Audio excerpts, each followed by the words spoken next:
नमस्कार दोस्तों, the UPSC study official में आपका एक बार फिर से बहुत-बहुत स्वागत है।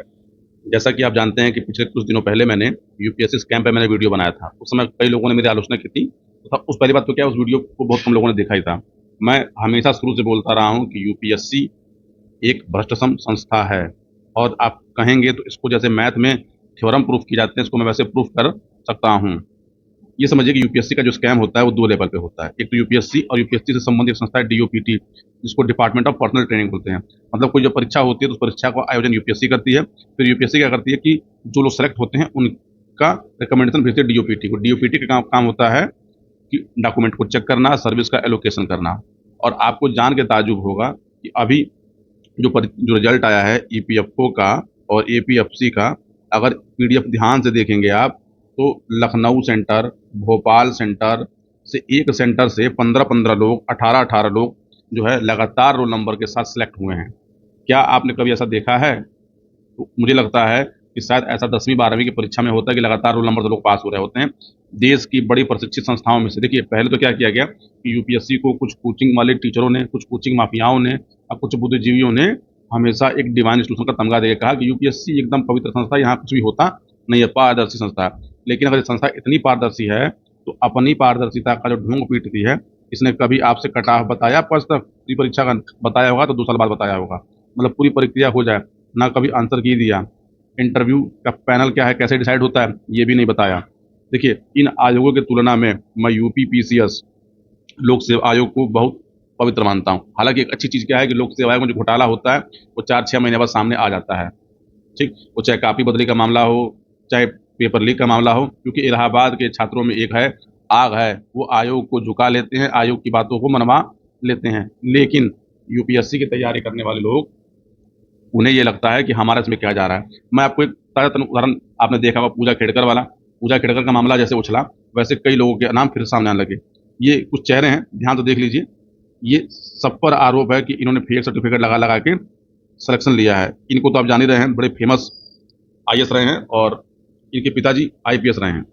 आप ये समझिए, इनके पिताजी माताजी जो हैं वो एक ग्रेड 1 के अधिकारी रहे हैं।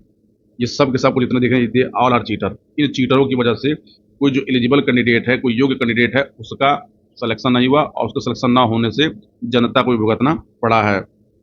अब ये देखिए, ये महोदय आसिफ यूसुफ हैं, ये खबर इंडियन एक्सप्रेस में छपी हुई है। इन्होंने भी क्या किया है कि 2016 बैच के अधिकारी हैं, इन्होंने ओबीसी का सर्टिफिकेट लगाया है, फिक्स सर्टिफिकेट लगाया है। देखिए, ईडब्ल्यूएस सर्टिफिकेट और ओबीसी सर्टिफिकेट, ये जितने भी सर्टिफिकेट लगाए जाते हैं, अगर ढंग से जांच करा दी जाए तो मैं आपको यकीन देता हूँ इसमें से 50% जान लीजिएगा फेक हैं।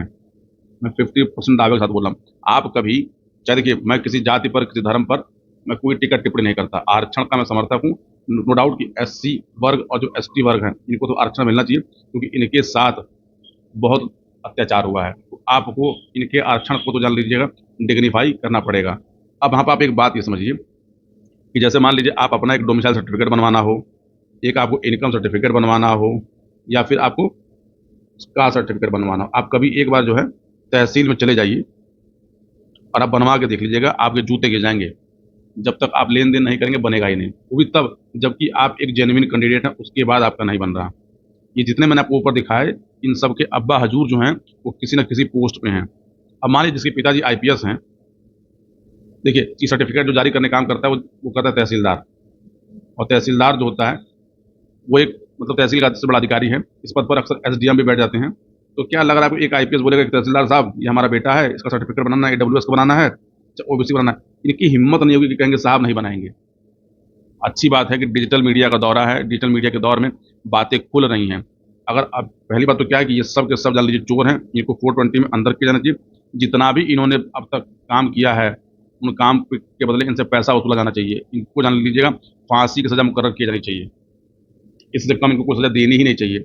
आपको मेरी बातें लग रहा है कि ये आदमी आया है अनाप शनाप कह रहा है। अभी रिजल्ट देखिए, ईपीएफओ का पेपर और एपीएफसी का पेपर पिछले साल 20 अगस्त को हुआ था। एपीएफसी के पेपर में मेरे 87 क्वेश्चन सही थे। उसके बाद मैं बाहर हूँ पूरी परीक्षा से। आपको लग रहा होगा कि ये बना इसलिए रहे क्योंकि ये भी उसकी बेनिफिशियरी थे। देखिए, बेनिफिशियरी में था इस परीक्षा का। इस परीक्षा को मैंने दिया है। 120 में से 87 क्वेश्चन सही सही करना एक टफ टास्क है। उसके बाद आप प्री परीक्षा में पास नहीं हो रहे हैं, क्या है? ईपीएफओ का पेपर लीक था। जब इस बात को लोगों ने उठाया तो वो यूपीएससी ने एक लेटर जारी किया, कहा कि ये सब फेक न्यूज़ है, ऐसा कुछ नहीं है, हमारा पेपर जो वो सेफ है और यूपीएससी का जो सिस्टम है वो फुल प्रूफ सिस्टम है। देखिए, आप कुछ मत करिए, आवाज़ अपनी उठाइए। आवाज़ उठाने के लिए आपके पास बहुत सारे ज़रिए हैं। देखिए, ट्विटर है, फेसबुक है, यूट्यूब है, इंस्टाग्राम है, यहाँ पे अपनी आवाज़ उठाइए, अपना विरोध दर्ज कराइए। एक सिंपल सी बात आप ये समझिए कि ये लोग इतने रसूखदार हैं कि इन लोगों ने 5-5 साल, 7-7 साल, 10 साल नौकरी कर ली, उसके बाद इनका कुछ नहीं हुआ। क्योंकि देखिए है क्या कि सिस्टम में जाने के बाद एक पूरी की पूरी लॉबी आपके साथ होती है और सरकार इनके साथ हो जाती है। देखिए, एक अधिकारी अगर सिविल सेवा में चला गया, तो उसकी नौकरी लेना इतना आसान नहीं होता सरकार के लिए भी, क्योंकि वो कॉन्स्टिट्यूशन से उनको रक्षा मिल रही होती है। इसीलिए आप अपनी बातों को उठाइए, पढ़ाई करिए, लेकिन आपकी ज़िम्मेदारी ये भी बनती है कि ऐसे चुरकटों से जो है। अच्छा, मज़े की बात क्या है कि आजकल जो नए-नए जो महोदय लोग सेलेक्ट होके आते हैं, जब आएँगे तो ये रील बनाएँगे, ये क्या करेंगे, अपना भाषण देंगे, उसके बाद ज्ञान बाँटेंगे ये एथिक्स की। और एथिक्स इनसे पूछिए, एक महोदय हैं रवि सिहाग महोदय, ये वर्ष 2018 में सेलेक्ट हुए, 2019 में सेलेक्ट हुए, फिर सॉरी 2020 में सेलेक्ट हुए, फिर 2022 में ये प्रॉपर आईएएस बने। ये महोदय पहले जनरल पे थे, फिर ईडब्ल्यूएस हुए, जबकि इन्होंने यहाँ पे नौकरियाँ की हैं।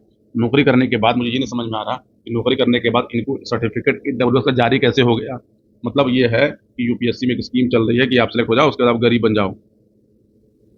यानी पूरा का पूरा एक गड़बड़ घोटाला है। इस घोटाले को तोड़ने की ज़रूरत है, इसके खिलाफ आवाज़ उठाने की ज़रूरत है।